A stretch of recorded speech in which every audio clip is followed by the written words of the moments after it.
Listo. Buenos días, el día de hoy vamos a presentar el subtema 4.2.1, escala de medición. Los integrantes de nuestro equipo son Jania Citlali y su servidor aquí presente, José Eduardo.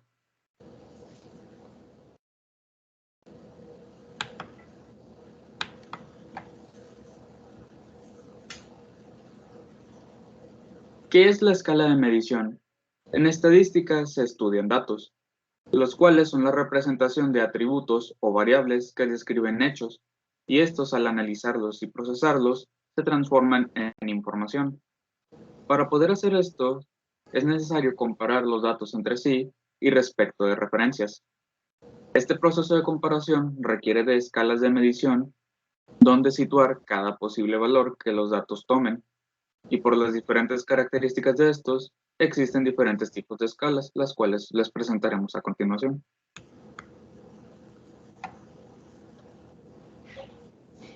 Pero antes de eso, unos ejemplos. Una variable es cualquier cantidad que puede ser medida y cuyo valor varía a través de la población. Por ejemplo, si consideramos una población de estudiantes, la nacionalidad del estudiante, género, calificaciones y demás cosas son todas las variables definidas y su valor correspondiente diferirá para cada estudiante. Si queremos calcular el salario promedio de los ciudadanos de un país, podemos salir y registrar el salario de todas y cada una de las personas para así poder calcular el promedio o elegir un muestreo aleatorio de toda la población y calcular el salario promedio para esa muestra. Y luego usar las pruebas estadísticas para obtener conclusiones para una población más amplia.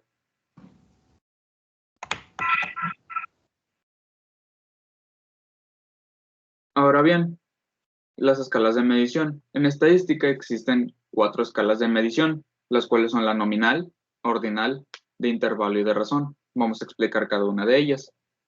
La primera siendo la nominal. Cuando un dato identifica una etiqueta o nombre de un atributo, de un elemento, se considera que la escala de medición es nominal. En esta carecen de sentido el orden de las etiquetas, así como la comparación y sus operaciones aritméticas. La finalidad de esta es que los datos se clasifican en base a las observaciones.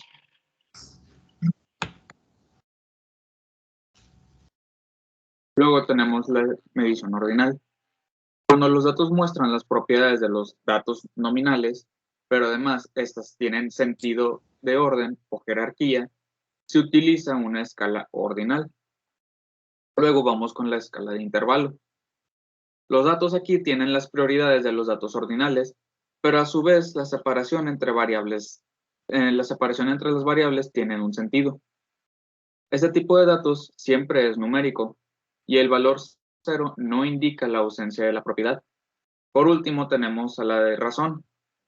Los datos tienen todas las propiedades de los datos de intervalo y la proporción entre ellos tiene un sentido. Para esto es requerido que el valor 0 de la escala indique la ausencia de la propiedad a medir. Unos ejemplos de este tipo de variables son el peso de una persona al tiempo utilizado para hacer una tarea.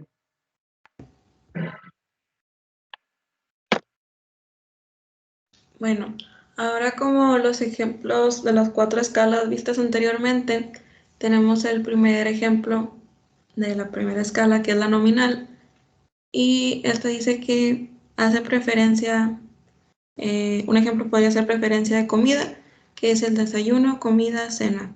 Referencias religiosas: 1 es igual a budista, 2 musulmana, 3 cristiana, 4 judía, 5 otra. Orientación política: izquierda, derecha, independiente. Otros valores nominales son números de seguro social, códigos postales y números de teléfono.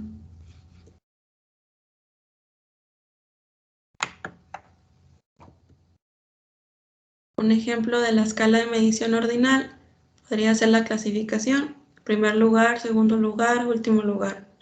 En ningún nivel de acuerdo, no, tal vez, sí. La orientación política: izquierda, independiente y derecha. Un ejemplo de la escala de medición de intervalo es la hora del día. En un reloj de 12 horas, un intervalo de tiempo de día, intervalos iguales, reloj analógico de 12 horas, La diferencia entre la 1 y 2 pm es la misma que la diferencia entre las 11 y 12 am. Un ejemplo de una escala de intervalo podría ser también la temperatura medida en una escala de Fahrenheit o Celsius. Y un ejemplo en la escala de medición de razón podría ser la regla, que bien podría ser la pulgada o centímetros, los ingresos, dinero ganado el año pasado, años de experiencia laboral.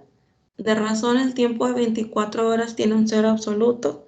Medianoche, 14 de punto, está 2 veces más lejos de la medianoche que las 7 en punto. Otro ejemplo sería en la escala de razón, tiene un cero absoluto, un punto donde no existe ninguna de las cualidades que se están midiendo. Como conclusión, dice que todo estudio científico parte de un primer paso que consiste en la observación, siendo este abarcado en un principio por el análisis de las características generales de una cosa, para lo cual posteriormente se arriba a una visión mucho más minuciosa y precisa de alguna de sus características. Y pues ya sería todo, profe. Gracias por su atención.